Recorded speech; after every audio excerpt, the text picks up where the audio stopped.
podcast dedicated to the lore, legends, and myths surrounding the creatures that may lurk in your backyard. My name's Hewitt. I'm Chris.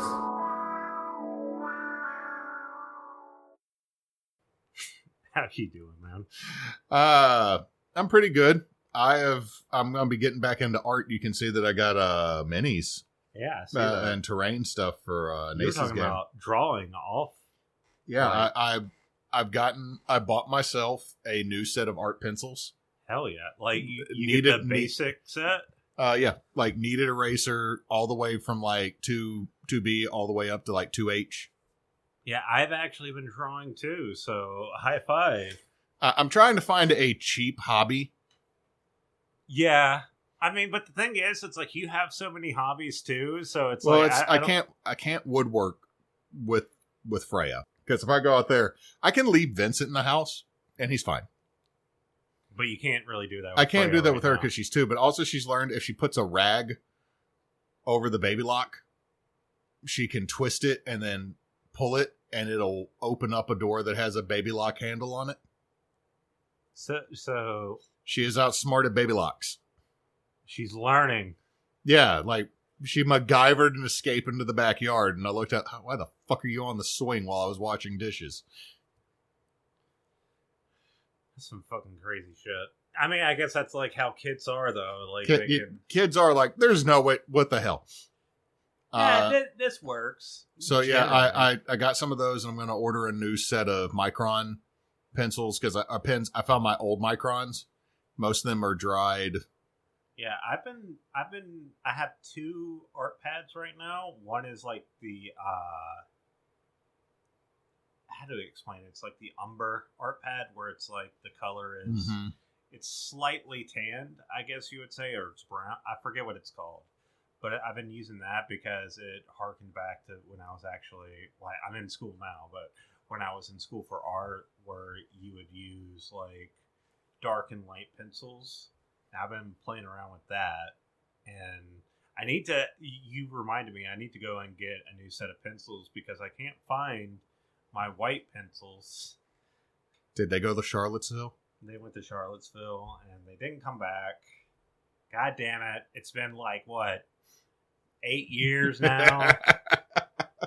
9 years. I need my fucking pencils, but no. I got into that mood where I just wanted to draw again. I haven't drawn in like a few days, mostly because I've been busy with some things. Well, I mean, like, I'll doodle. Like, I doodle a lot, but I don't consider doodle actually sitting down to do art. Doodle is a fidget for me.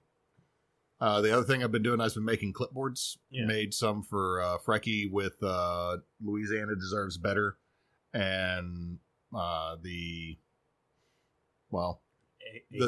recall petition. Yeah, that I know everything that happened. With Well, that. no, I'm fully in support of the recall petition for 3 members of our state's government.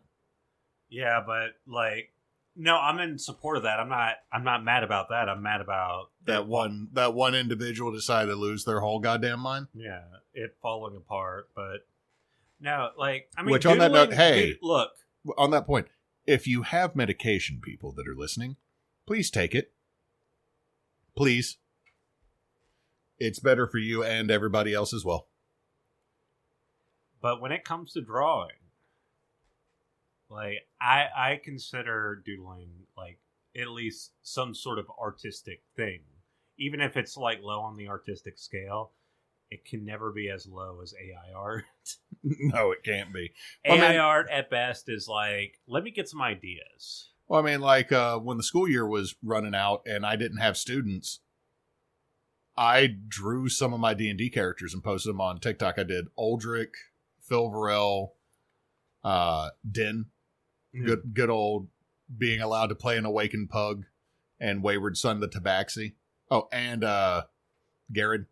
I've decided Garrett is officially retired to NPC status. He deserves his happy ending, and I don't want to play him in anything else he might die in. Oh shit, does that mean Asura needs to be? No, sir, can keep doing what you're doing. It's just that Garrett would be an NPC. He's like, I got money for my kids to go to college. Your girlfriend is amazing at finding scholarships. By The that I dragon.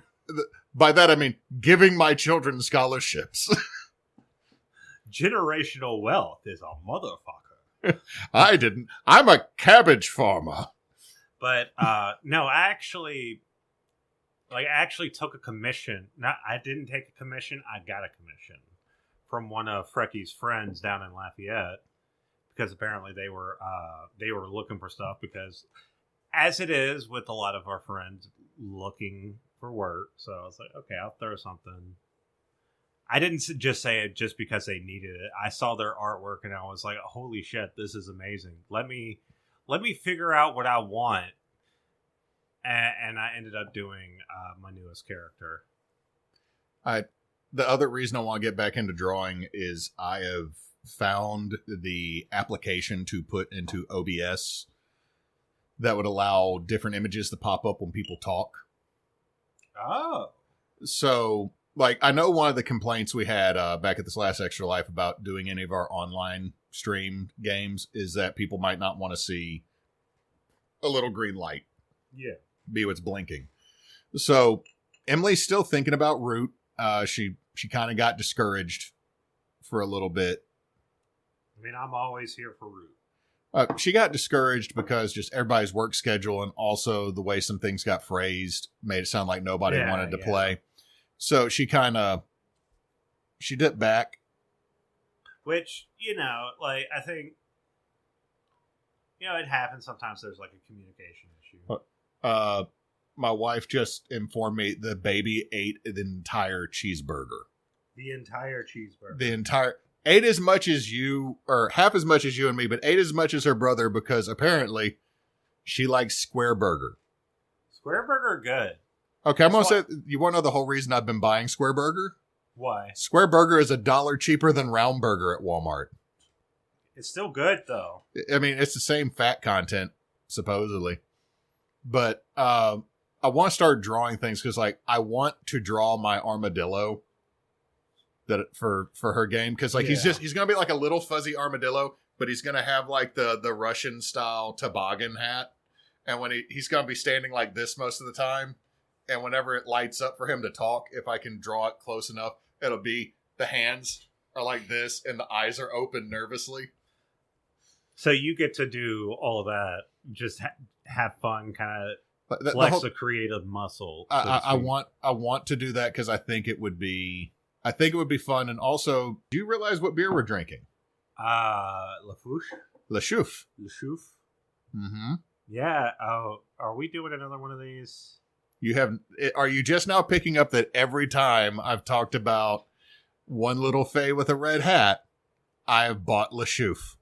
I should know better. This is like the fourth Lutin episode, and I have gotten La Chouffe for us every time we've done one of these. It is... Yeah, just don't play the song or else I'm going to have to... No, I don't have the song. I was not going to... Lutin alert! Lutin alert! I have been making more music, but not using AI. I only do that to piss you off. I only do that to make you mad. Because I do that because you're going to go, God damn it. And I'll be like, hit.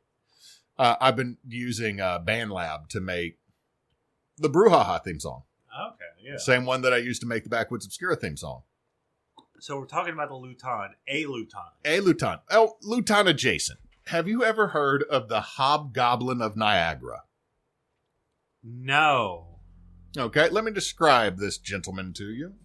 Small humanoid, gnarled, twisted body covered in wiry hair, yellow eyes that seem to glow in the dark like candles. In one story, they were orange. Okay. Deep, unsettling voice. Responsible for missing items, spoiled milk, braiding the hair on horses, blunting knives, and stealing socks. So the usual for the for your least favorite supernatural creature of them all.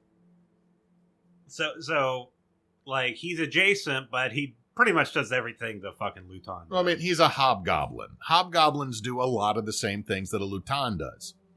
They're like cousins. Kinda. I mean, just kind of like the Tomti and other household spirits. Like, eventually I'll do the brownie, because the brownie is Lutin adjacent. The red cap is when the Lutin is done with your nonsense. What? I thought that was Boggart.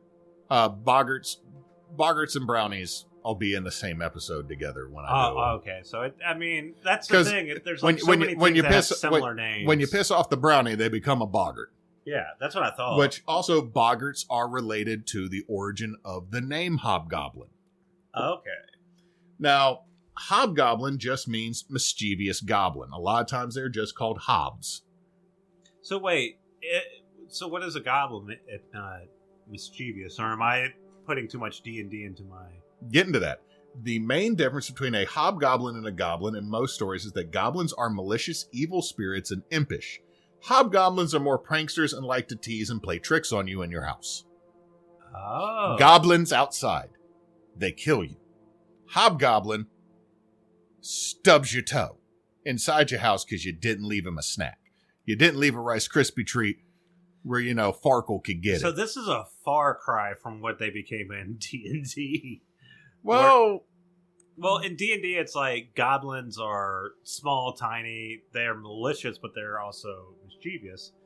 And then hobgoblins are very serious and tall and they're red. They're like 5'5", 5'6". They're like the size of a people.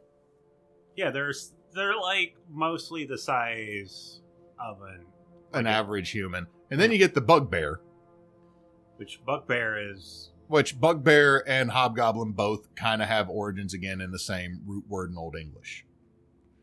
But in D&D, they're just Bigfoot, essentially. Yeah, they're just slightly malicious Bigfoot.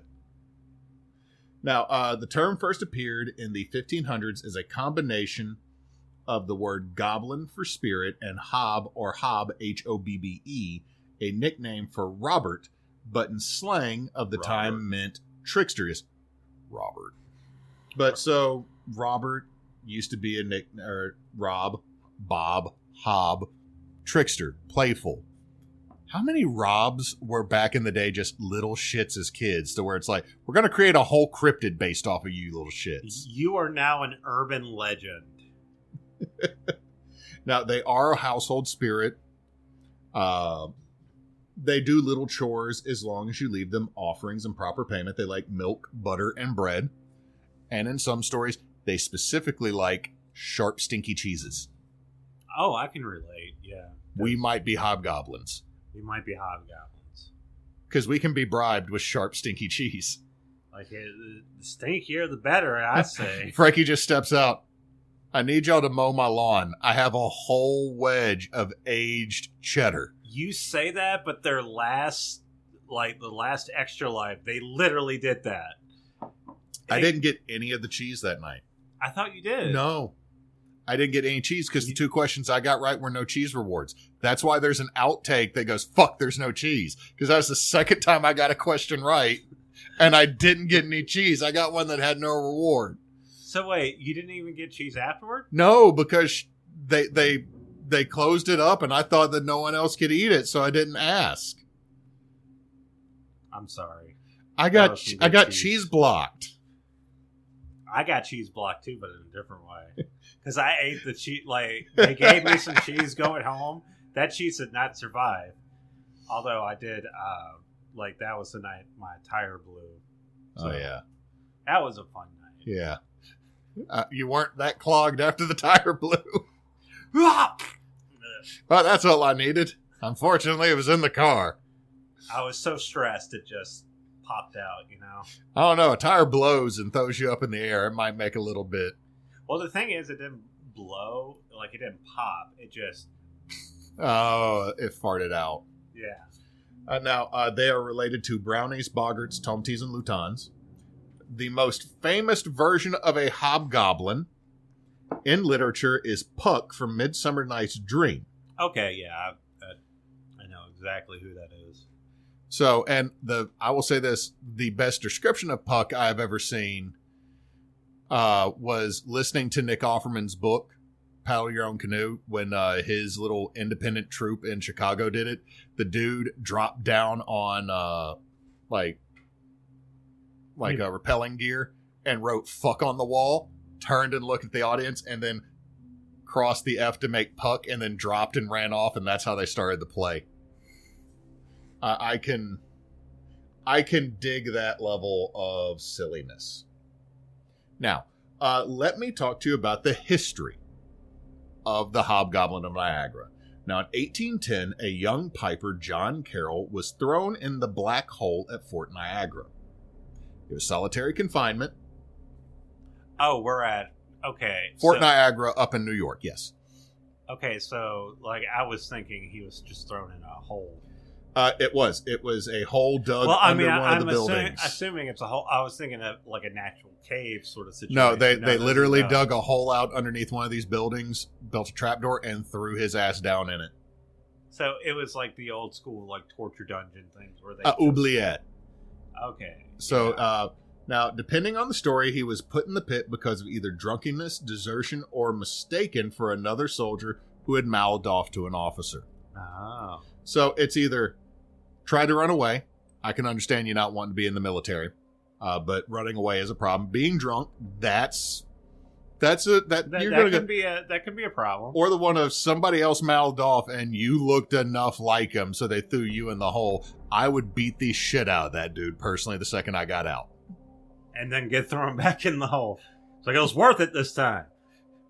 Why'd you do this? Because he's the one that mouthed off to you last time, and then you put me... I know I'm going back, but now I'm vindicated. I feel better about myself. Now, when he was released a week later... So he was in there a whole He was in the hole a week. He had written what is called the Hymn of the Hobgoblin, also known as Carol's Thought on Eternity. He tripped balls in the hole. So wait, how did was there... He wrote it on paper, like he got fed and he had some paper. Like they didn't just like completely forget him, because you throw someone down in a hole for a week, there's a good chance when you open it up, like you got Schrodinger's soldier for a second, but you're 90% sure it's dead. So they threw him food. Well, I'm assuming they threw him food, they threw him all that, but like 99% of the day, I would assume it's in dark. Yeah, and he wrote it with a charcoal rubbing. Like he got a piece of burnt wood and wrote it. That's impressive. The music was played a couple times at the fort, but everyone who heard it felt uncomfortable when it played.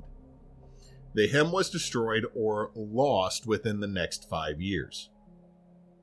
That's great. Like, he created like a cursed ass hymn.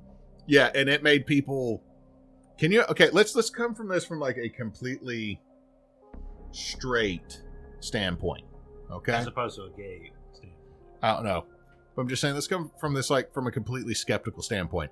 This dude was thrown into a hole drunk, spent probably the first day drunk, second day hungover, and then the rest of the time hungry and dehydrated after coming out of a hangover. This dude was tripping in a solid black environment, or with very little light environment. And he wrote a song.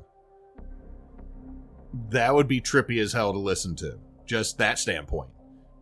Like, asking someone to write a story while in solitary confinement after 3 days. It makes me think, do you think he would have to be, like, trained or at least know? Well, he was a piper. Oh, yeah, you said he was a piper. I'm an idiot. I mean, like, considering he was trained, I would assume that, like, he would, like, if you've ever had an altered mental state due to any sort of drug, like, and you start legal or otherwise, and if you start doing something like hobby-wise, creative-wise, I mean, you know how to connect the dots, but the journey gets a little bit wonky, if you know what I mean. You take a side trip somewhere. Yeah. Now, so I'm assuming that, like, you know, he was a little bit fucked up, and he's like, I'm going to write this song. Now, the main reason he wrote the song, he claimed, was that the hobgoblin or the demon came from the dark and sat near his feet with yellow glowing eyes and demanded he write the song, or else he would take him to hell. Well, when someone comes at you with that sort of thing, when an imp comes from the darkness in the hole underneath the house that you're currently trapped in. So it wasn't like he was like divinely inspired. It was just more like maliciously threatened. Yeah, you could argue if the Hobgoblin is a demon like he initially thought it was. I mean, demons were supposed to be fallen angels, so I guess it's like divinely motivated.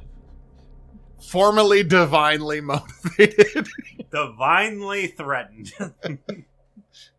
Maliciously, right? Divinely maliciously forced. Caroused. The Hobgoblin's just like, write the song. Hold on, we only have muskets. I know. What are you doing? You keep expanding shells. How many are in there? Now, in 1812, a soldier shot at a figure in the graveyard during a storm that looked similar to the Hobgoblin. Small, hairy, with orange or yellow eyes, depending on the account. He said it looked weird when the lightning struck. He fled from the creature so he's like, Kadoosh, that's weird, shoots it. It doesn't react to getting shot. He runs, he slips, and he bonks his head and knocks himself out cold. So here's the two things with this. He was also found to have had a canteen full of brandy. That might... Let me rephrase that. They found a canteen that had brandy in it that was not quite full. That changes things. It might. Also, the graveyard near Fort Niagara also has some creepy looking shit in it because it's a graveyard, and sometimes people like to make an angel out of frickin' stone or, a weeping woman. Yeah. Why, West Virginia? Are just like, hey, we're just going to put this weird Confederate statue here. This is before those, but Yeah, so so those are the two sightings of it specifically. However, because of these sightings, any weird crap around Fort Niagara started getting blamed on the Hobgoblin. So any pranks, any weird things, any unsettling things, all got blamed on the Hob. Now, let me give you some history of Fort Niagara, because Fort Niagara... So I've given you the whole story of the Hobgoblin. I'll get into sightings and ghostly stuff here in a second, but Fort Niagara is actually really cool. I found more history on the site. Now, originally it was a French fort to protect New France from Dutch and British incursions into the area. Because upstate New York used to be a big debate on, is this New France or is this New England? And eventually they settled on the St. Lawrence River being the border, but originally they wanted Lake Champlain to be this further south that... I can also, so that would be when you're talking about, settlers coming from Europe to New York, that's one of the closer spots, right? Well, Fort Niagara is near Niagara Falls. Yeah. But the thing is that there are no clear borders, because also, Lake Champlain could have been the border. They also thought the Catskills and the Appalachians should be the border. So the British have all the tidewater, and New France is everything on the other side of the mountains. Yeah. None of this really considered the natives, because the Europeans are wanting to carve up maps. I don't think when we talk about, colonial America, I don't think there's any portion, it should be said without saying that colonists did not consider the Native Americans. Opinion. Or consider them people. Yeah. Now, even though they married natives and, Yeah. It's talking about, Cajuns, seeing some Cajuns be weird about natives, dog. Or about immigrants. It's like, dude. Yo, dog. Your whole fucking history. You have a diaspora. Now, through its history, it has been controlled by France, the Iroquois Confederacy, the English, and the United States. So Fort Niagara has changed hands many times. It had strategic importance to the Great Lake region due to its position on the Niagara River and its position in relation to Lake Ontario and Erie. Okay. So the thing is you talk about this area of Western New York today, and you're like, shit, that is so not the frontier. You talk about Louisiana, Shreveport, that's not the frontier. No Man's Land included Shreveport before we knew where the border with Texas was when Texas was part of Mexico. So, like, where the western border, where the frontier for America is constantly changing. And at one point, Western New York was the Wild West. I mean, I can definitely see that, or I would assume so, because like when the first 13 colonies were established, most of Louisiana, most of Florida, most of like all this East Coast area onward to what we now consider like the West of America, like that was mostly forest and very dense forest. Yeah. And like going into Louisiana, like, I mean, it's still very swampy, very green here. I've actually heard like I was watching it. It's one of those things that pops up in your YouTube sometimes. It's just like a travel thing, but they go to like destitute towns in America. One of the places they went to was Bastrop. Mm-hmm. And like he was mentioning, it's like, yeah, like the green in Louisiana over any other place takes things over immediately. It's Pretty like, much. I mean, like, think about, like, if you go about a half mile, not even a half mile, if you go just to the other side of the bayou and you go behind Cypress Point Elementary, there's a mile of woods. Now, that is somebody's private hunting camp, but walking through there would be a pain in the butt.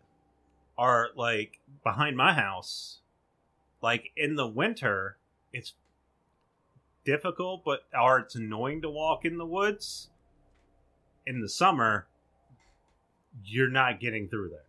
Well, I mean, it's not just that, is just navigating it and walking it. Like, you could get through it, but, like, if you were to walk into the woods behind the elementary over there, within a mile, you would be at Fink's Hideaway Road.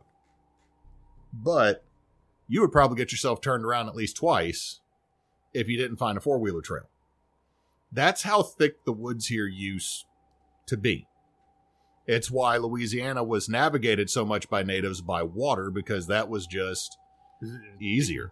Yeah. Now, the region, when the French showed up, was a Seneca hunting ground when they made their first establishment. French explorer René Robert Cavelier, Sieur de La Salle, built the first fortified structure, Fort Conti, in 1679. So, La Salle, who we have a parish named after, right, was there. The post burned down before the end of the year. In 1687, the governor of New France, the Marquis de Devonville, built a new fort named Fort Devonville as part of the campaign against the Seneca. The site was abandoned after the winter due to 12 of the 100 men stationed there surviving.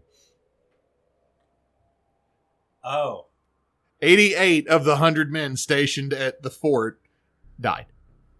So first fort burned down. Second fort, everybody except for 12 dudes died. Yeah. So in 1726-27, French engineer Gaspard Joseph Chagros de Lery erected the notable stone house, also known as the castle, in Fort Niagara's first still remaining building. So the oldest building on site was built between 1726 and 27. There's almost 100 years. There are like 50-ish years of the site being used before that by Europeans. This is the first building that remained standing. In 1755, the fort was expanded to its full size. During the French and Indian War, the fort gained its earthworks and its moat. So they cut it off and built levees around it to basically be walls. At this time, the fort in Youngstown, New York, was known for drunkenness, whoring, and was a backwater for British troops, which meant they wanted to go there because you didn't have to do much. And there was whoring and there was drinking. Now, the British officially relinquished the fort in 1796 under the Jay Treaty to the United States. The British retook the fort during the War of 1812. The fort began to lose its importance with the building of the Erie Canal in 1825. Saw renovations during the 1830s when Canada started to declare its independence. And so America's like, maybe we should have some forts next to our very chill cousin. Maybe we should, maybe we need to fortify The this border. because we don't know what these Canadians will do. I mean, the Canadian, let's be real. Like They violate, dude, before you start saying anything about the Canadians, they violated, there are more things in the Geneva Convention because of what the Canadians did in World War One. I mean, I wasn't just talking about that. I was just talking about, like, Native Americans. We don't have any, look, there is no leg for America to stand on. What I'm saying is, They don't have history. a leg they'll like to stand on either. We're both pretty culpable in that story. Australia's like, hey, mate, no, Australia. No, Australia. We'll talk to you about the Aborigines. South Africa. Shh. Just Okay, shut now, the on fuck that up. note, I have learned an Australian phrase that I absolutely love. Glad to be on the ass end of that. What does that mean? It's done. You're on the ass end of it. It's already passed. It's I survived. I'm glad to be on the ass end of that. I've gotten through it. Okay, that's good. That's a pretty good one. The other one I love is, well, you had a fuck about. What'd you learn? What did we learn? Nothing. I'm sorry, the Australia version of it, you had a fuck about. What'd you learn? I just learned, like, I learned what a shoey was, Oh, no. like, just recently because I watched Last Meals, Mythical Kitchens series, and had Millie Acock, and she's Australian, and they did a shoey on that. I'm like, that's single-handedly the most disgusting and also most Australian thing I've ever seen. Is it Vegemite? No, a shoey. You know what a shoey is? No. You take a shoe, fill it with beer, and you chug it. That's not the worst thing from Australia, my man. That's not the worst have thing. you have you ever tried Vegemite? Okay, apparently when people do Vegemite here in the States, we think it's like a huge slop of Vegemite, but apparently it's just a thin... Even a thin little Yeah. schmear is... You know what? Like, I'm not going to hate on Vegemite as much as, like, the shoey thing. Because at least with Vegemite, it is technically clean enough to eat, even if it doesn't taste like it. The problem with the shoe is someone's going home with a soggy shoe. I don't... I mean, if you take your shoe off and fill it with beer, you got a wet shoe now, and that's... Like, and I also try not to be, like, too big a hater on, like, culinary things, because Lord knows America got them crazy ones. Also, people, like, shit on us for, like... We dipped ice cream in butter, my man. Yeah, and we also, like, fry butter, so, you know. Yeah, but the butter ice cream is what broke me. Because, like, here's a big giant thing of soft serve. Oh, shit. It's a dilly cone. And then they dunked it into butter, and I went... That makes sense. God damn But it. that sounds like carnival food, though. That is at the Iowa State Fair. Okay, state fair, carnival, kind of like similar things if you go to, like, the... But that is the most big bag, biggity bag that you can do. Yeah. Now, Okay, but, like, okay, before we... I know you want to... I'm just saying this. Culturally, one of the only spots that, like, it doesn't matter who you are, where it's okay to have some big back ass, just gross ass food, is a state fair or... in October, Jed and I are talking about going to the Louisiana State Fair over in Shreveport. I might want to go. I don't know. We have 2 months. 2 months with 2 Shreveport trips back to back. Okay, so continuing on with this, they built new walls. They reinforced all the walls of the buildings because Canada might be a problem. We're not sure. Maybe.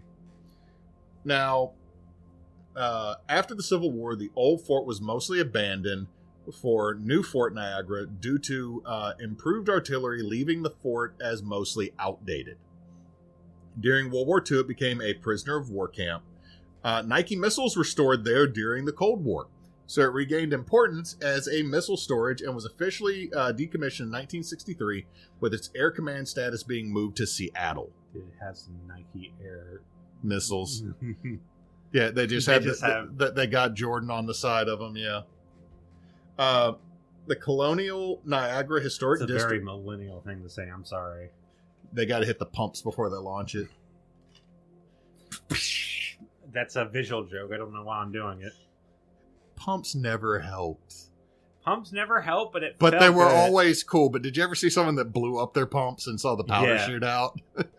Or like the soul blew out Yeah. because it gets so thin at the bottom. Yeah. Anyway, so the Colonial Niagara Historic District was placed on the National Registry of Historic Places in October 1966.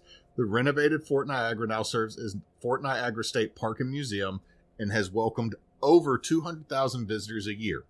And also has a unhinged social media department, as most of our national parks do. Because you allow the people who live in the woods and stay out in all the fringe places to then be in charge of social media. Okay, so unhinged good or unhinged bad? Good. It's Okay, like, because if it's like unhinged as in like our Homeland Security right now. no. Unhinged, like, wonderful place to piss from. And it's like off the top of the wall looking over the lake. I'm like, you know what? Probably. There's probably 200 years worth of soldiers that all are like, yeah. Now, let's talk about the hauntings. So first off, we have the Hob Goblin. He's there, but let's go through our standard orbs, shadow people, cold spots, dark moving mist, footsteps, and slamming doors. This is one of the few times I will tell you I don't always give cold spots credence because it's Niagara, New York. So it's basically on the Canadian border. Yeah. So, yeah, no. Cold spots, don't do that one. Orbs, we always are against. Now, first one, the Headless Soldier of Niagara. Ooh. He is a tall, headless man in a French uniform. In 1726, there was a large party at the French castle. Because remember, the stone building was called the castle. Many officers and Seneca women were there.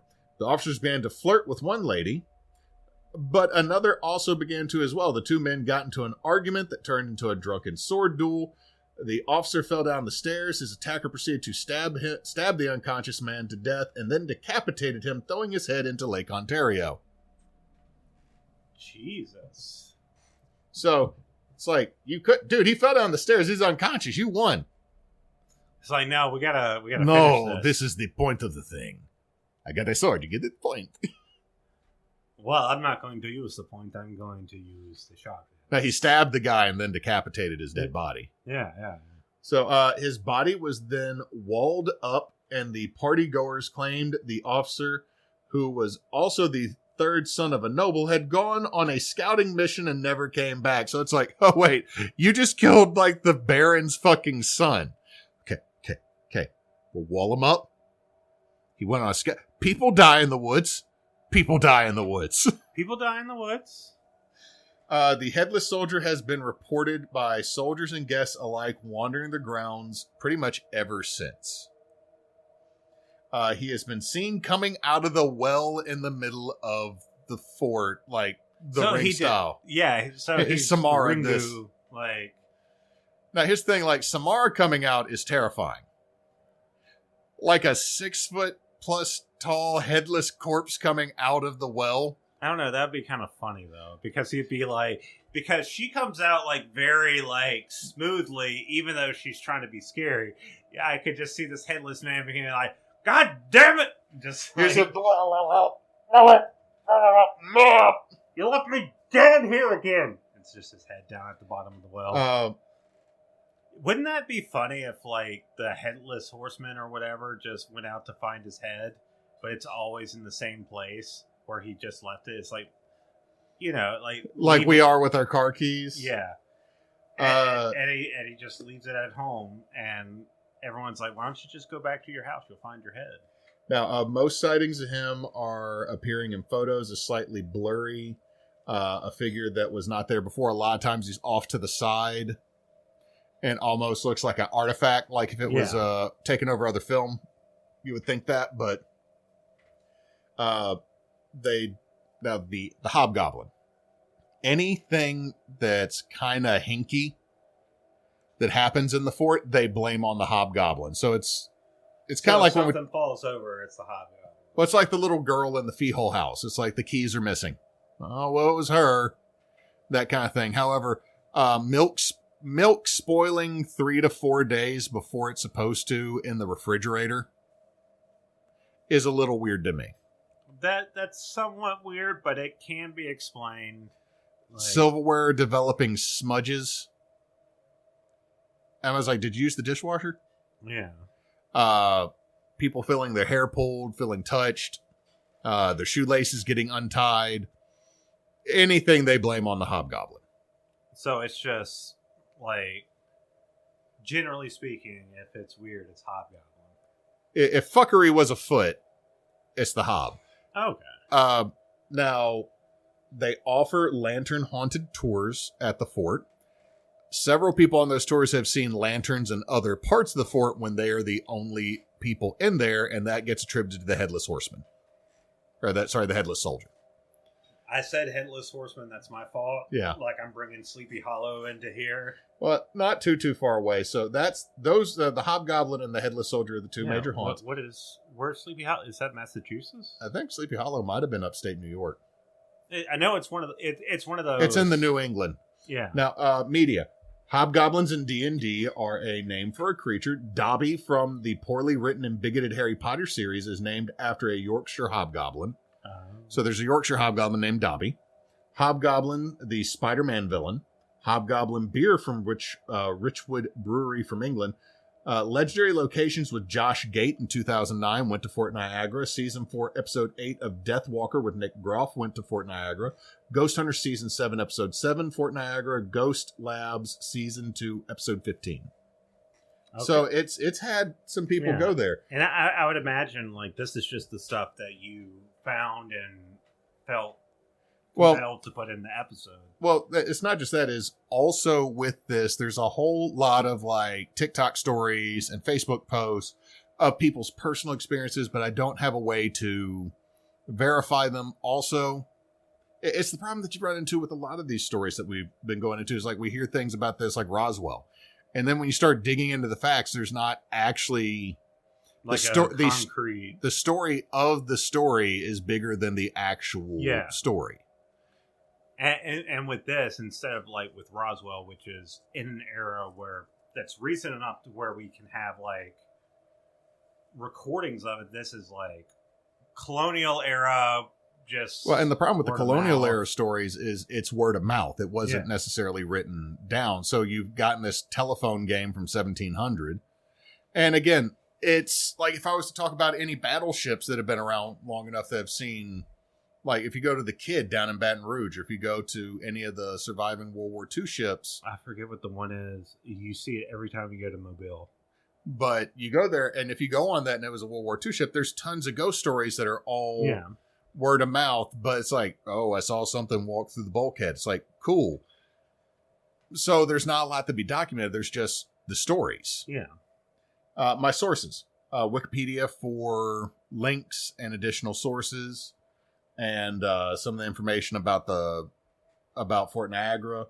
WGRX TV YouTube, Merriam-Webster.com definition Hobgoblin, boldoutlaw.com, Puck Robin Puckages, Hobgoblins, legendsofamerica.com, WGRZ.com article on the fort, PomroySays.medium.com, Step Back in Time Niagara, WYRK.com, Haunted Buffalo, the Hobgoblin of Fort Niagara, and GoNiagaraTours.com, the Demon in the Hole.